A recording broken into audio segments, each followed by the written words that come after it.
I'm Matthew Lavoie, and this is my writer's dossier. No writers were harmed in the production of this podcast.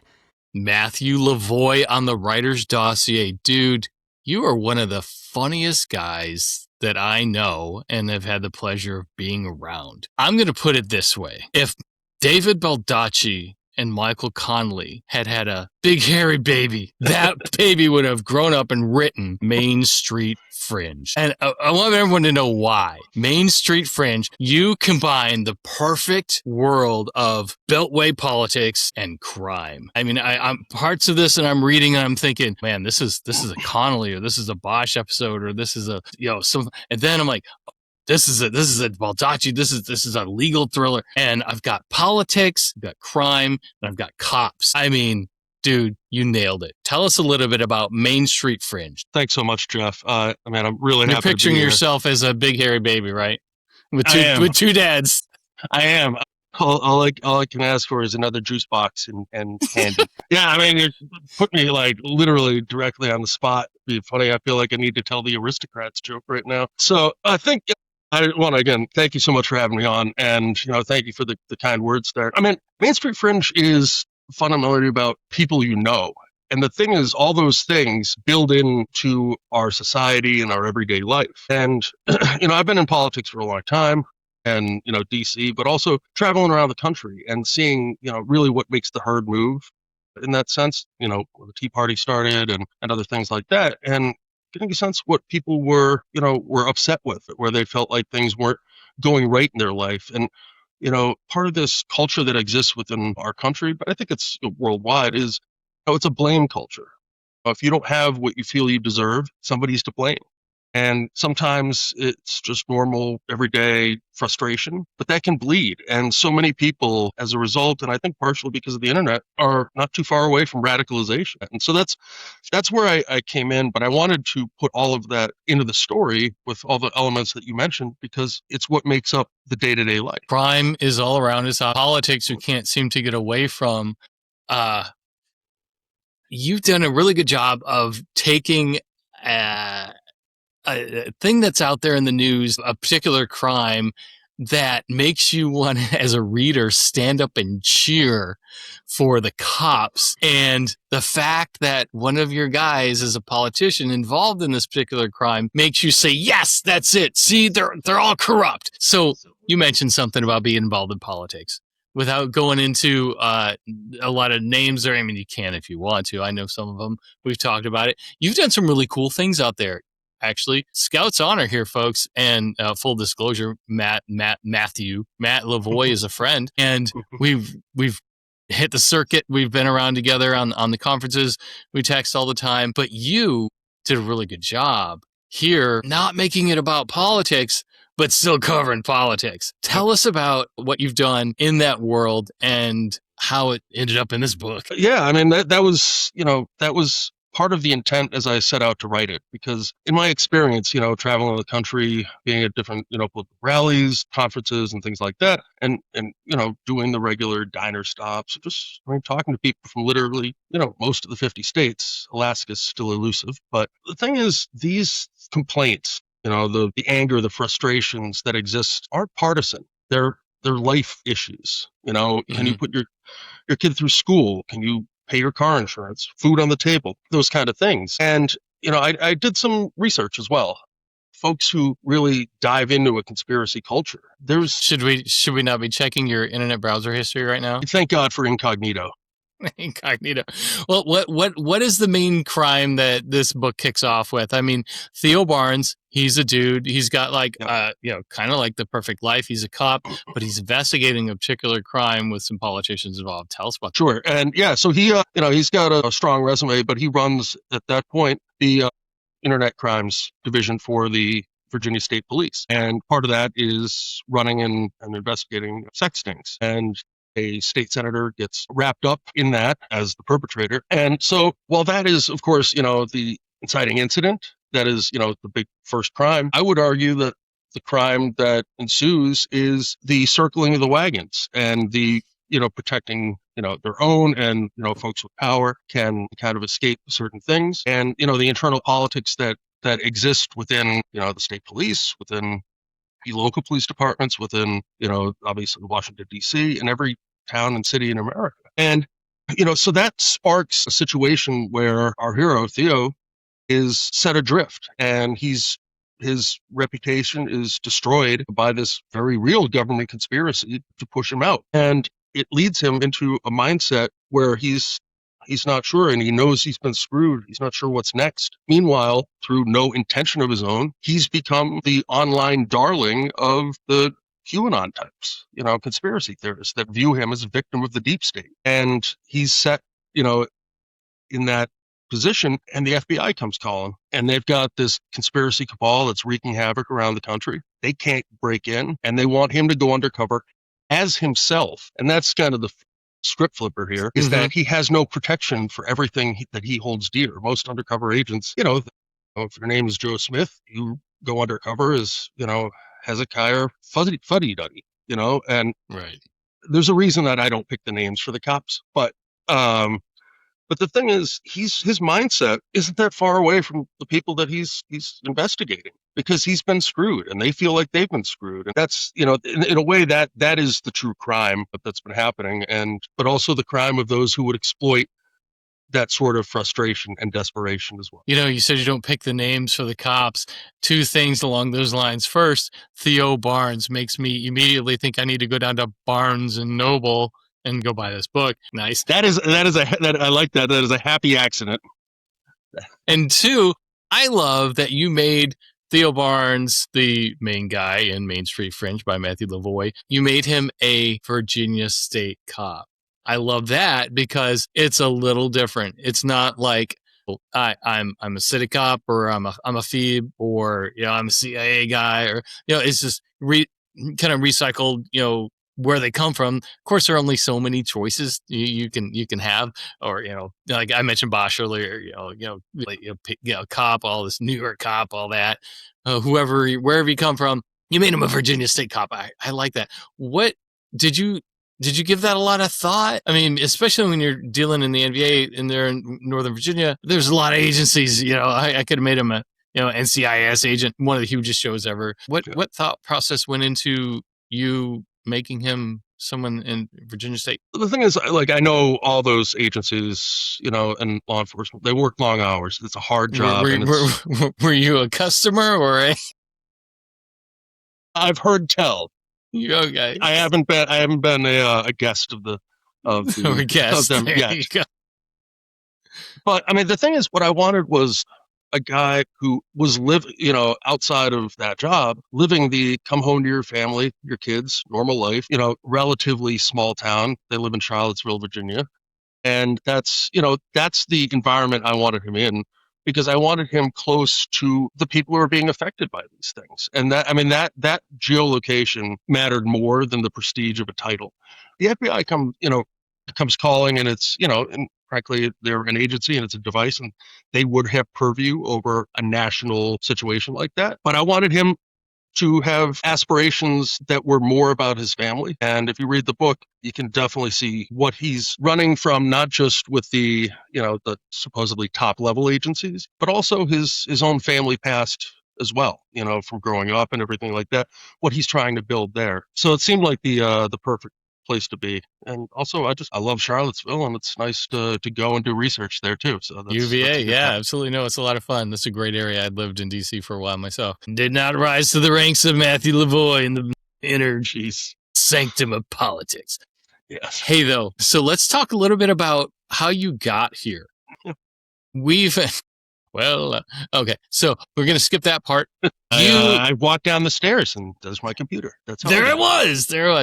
No. So check this out, folks out there. You got to discover Matthew Lavoie, and just go to MatthewLavoie.com to learn more about him and his book. But I've known Matt for going on about 3 years now, and I know some inside baseball. And Matt, one of the things is you're with Bob DeForio as your agent. Yes.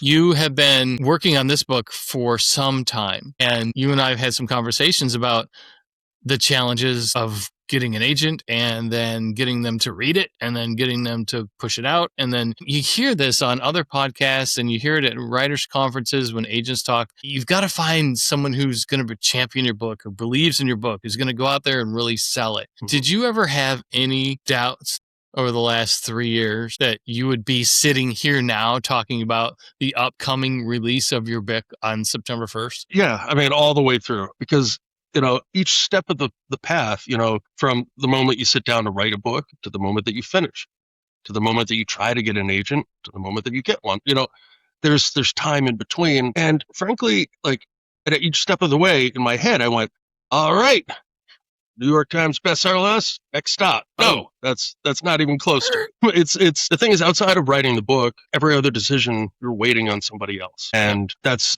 certainly a frustrating part. The thing is with this book, and I don't know if I'm new to this, so maybe this isn't exactly the best word for it. It's not the best book ever written. It's not the greatest anything, but it's compelling. It's a story that both fits now, but will stand the test of time because it's about the human failings. And so it'll go beyond this moment. And my concern, thinking about, am I ever going to be here trying to hawk my book, was that other people just wouldn't be able to see it, that they'd be kind of, caught up in their own blinders. And that's the thing. Up until you actually put the book in stores or online, it's an audience of one every step of the way.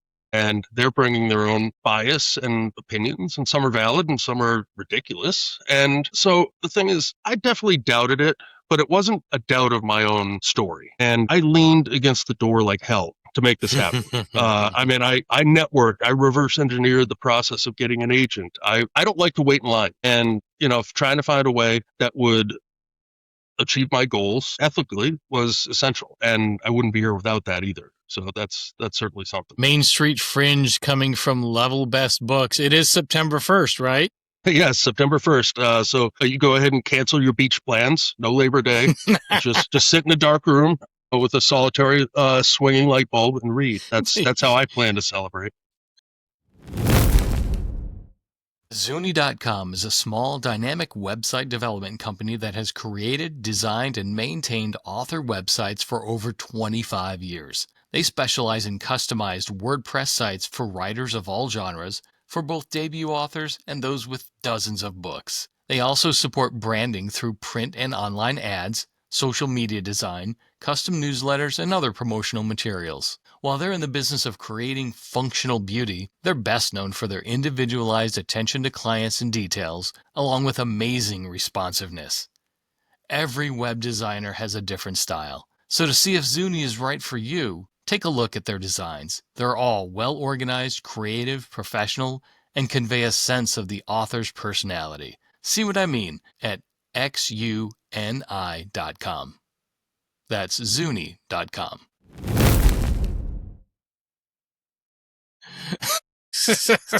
Well, it's just in time for the big midterms.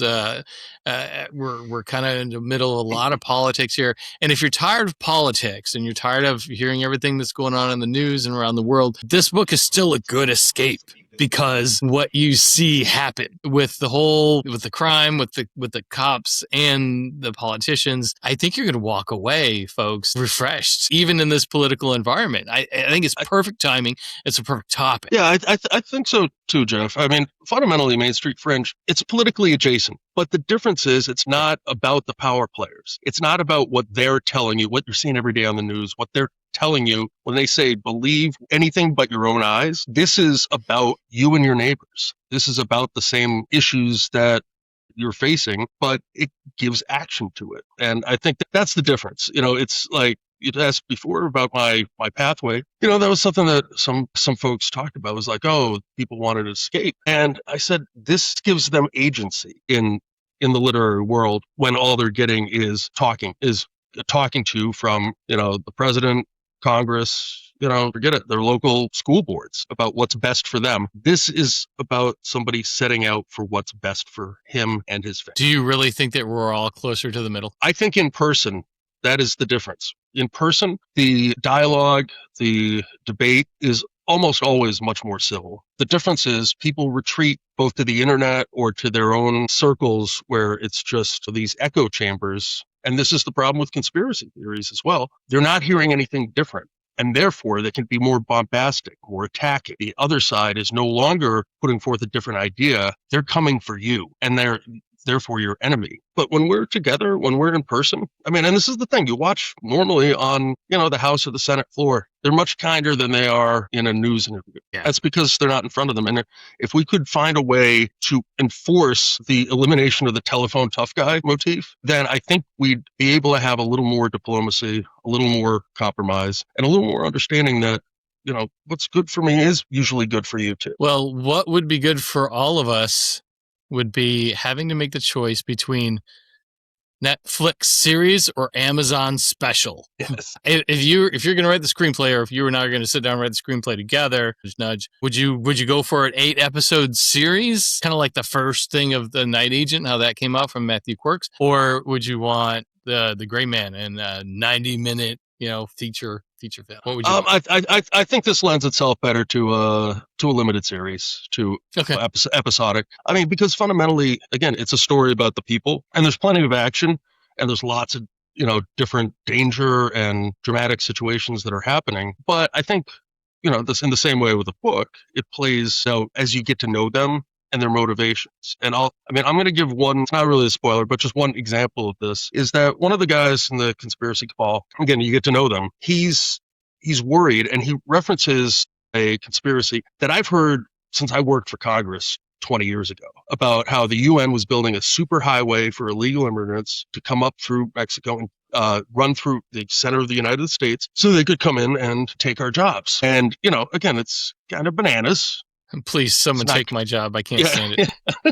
It's not kind of bananas, but it's totally bananas. But the thing is, what we know about him, and again, it is essential to understand his motivations, is, he cites this thing, and he said, that's why I'm going to lose my farm. And one of the other conspiracy guys leans into Theo and says, don't worry, don't pay too much attention to that. He's just a shitty farmer.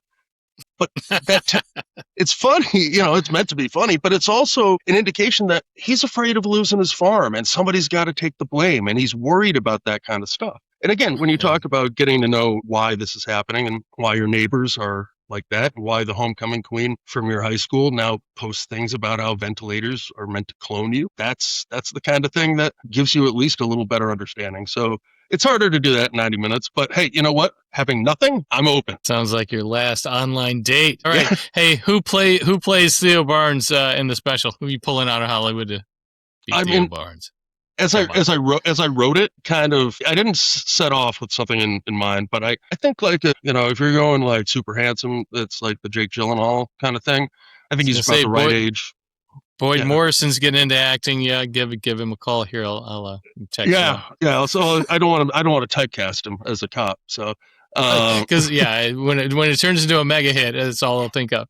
Folks, right, exactly. The name of the book is Main Street Fringe. The author's Matthew Lavoie. You can find him all over the place on the internet. MatthewLavoie.com. Lavoie. MatthewLavoie.com. Our friends at Zuni.com made a banging website for you. I love it. Yes. Love your press kit, your new author photos, everything. You're doing everything right, Matt. We're really happy for you. Thank you. Where else? Where should people follow you on social media? Which is your favorite platform to use most often? Sure. First off, I want to say thank you, Jeff. I mean, I'm sure everybody knows, you've got, your bio, you've got a lifetime of service, and it's no surprise that you've continued that onward in the writing circles. I mean, you're such a champion of authors. The thing is, not everybody knows it yet, but a damn fine writer yourself. So thank you. I do want to make note of that. And as far as following me, so I'm trying to get active on social media. Instagram's the base for it. So that's Matthew Lavoie. That's Lavoie 8181.